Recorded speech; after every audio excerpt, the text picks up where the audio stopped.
أعوذ بالله من الشيطان الرجيم. بسم الله الرحمن الرحيم. الحمد لله الذي خلق السماوات والأرض وجعل الظلمات والنور ثم الذين كفروا بربهم يعدلون والصلاة والسلام على أشرف الأنبياء والمرسلين وعلى آله وأصحابه أجمعين. اللهم بارك لنا في شيخنا، اللهم آته خير ما سألك حبيبك ونبيك محمد عليه أفضل الصلوات وأزكى التسليم. اللهم زد له في كل خير أعطيته إياه وتوفنا وهو راض عنا. آمين. الحمد لله رب العالمين. Donc on va traiter ce soir, Inch'Allah, du quatrième point du deuxième fondement de notre tariqa, qui est donc le fondement de la subha. Et donc dans ce quatrième point, on va traiter essayer de répondre en fait aux arguments de ceux qui dénigrent l'utilisation de la subha. Et donc c'est un travail qui est à la base tiré de Mawsu'at al-Kasanzaniya. Et donc on demande à Allah de récompenser de la meilleure manière qui soit son auteur. Donc ces gens-là qui dénigrent l'utilisation de la subha, on dit dans un premier temps que le messager d'Allah sallallahu alayhi wa sallam comptait le nombre de ses tasbih à l'aide de ses phalanges, parce que les doigts, comme le dit le hadith, les doigts c'est-à-dire interfèrent ou témoignent pour celui qui pratique le dhikr au jour du jugement. Et ils sont basés sur ça, sur deux hadiths, rapportés par Sayyidina Abu Daoud radiyallahu anhu, donc le hadith dit: et il comptait sallallahu alayhi wa sallam ses tasbih à l'aide de sa main droite. Et l'autre hadith est rapporté par l'imam al-Tirmidhi, et il dit: il comptait ses tasbih à l'aide de sa main. Alors bon, il se trouve que même si le prophète sallallahu alayhi wa sallam pratiquait de fait le tasbih à l'aide de ses phalanges, il n'a pas interdit les sahaba, quand il les a vus, de pratiquer leur tasbih à l'aide de petits cailloux ou de noyaux de dattes.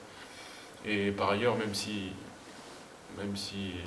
on utilise donc un objet comme intermédiaire pour compter le nombre de ces tasbih, c'est bien toujours, dans tous les cas, c'est bien les doigts qui actionnent cet objet, aussi bien que ce soit une sobha, donc les doigts qui actionnent la sobha, ou qui prennent les cailloux, etc. Donc le dhikr dans tous les cas est actionné, enfin on se sert de ses doigts, et donc les doigts témoigneront dans tous les cas au jour du jugement.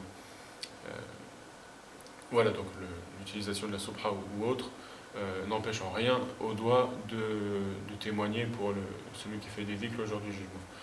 Et par ailleurs, on peut citer la parole de l'imam as-Suyuti rahimahullah, qui dit au sujet de la subha: si l'évocateur ne se trompe pas en comptant ses tasbih, alors le fait de compter avec ses doigts est préférable. Et dans le cas contraire, il vaut mieux utiliser la subha. Ces gens-là donc ont prétendu par ailleurs que l'utilisation de la subha mène à l'ostentation, et donc que le musulman, pour préserver sa religion, ferait mieux de délaisser tout simplement le dhikr avec l'utilisation de la subha. Alors on sait que l'ostentation est une maladie du cœur qui affecte qui peut affecter tous les actes religieux. Est-ce que pour autant on va abandonner ces actes religieux sous prétexte qu'on risque de tomber dans l'ostentation,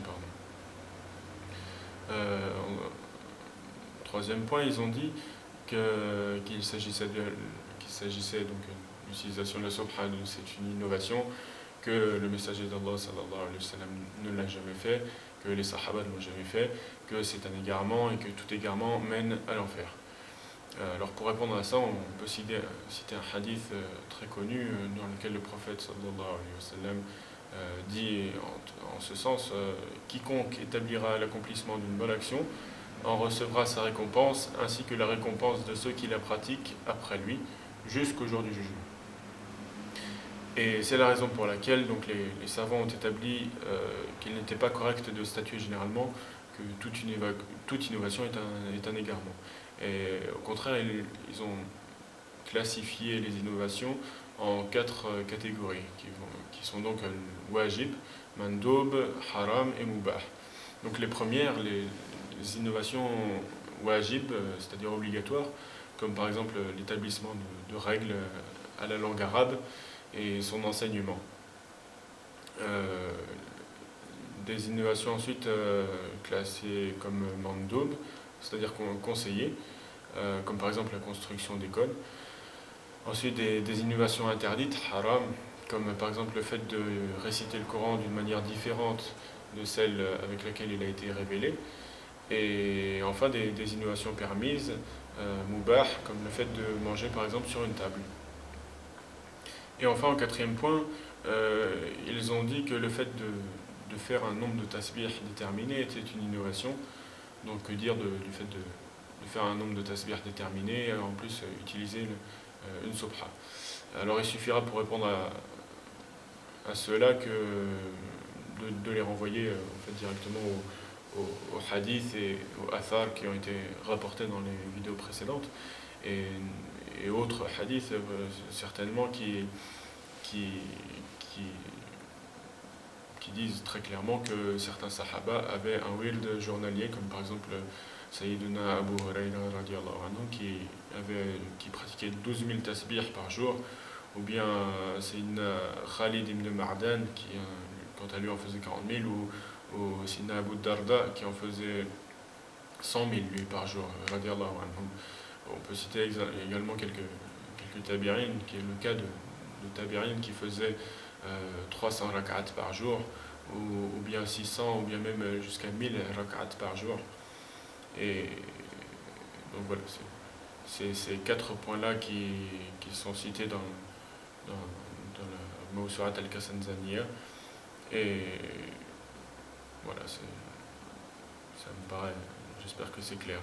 نسأل الله أن يعلمنا ما ينفعنا وينفعنا بما علمنا سبحان ربك رب العزة عما يصفون وسلام على المرسلين والحمد لله رب العالمين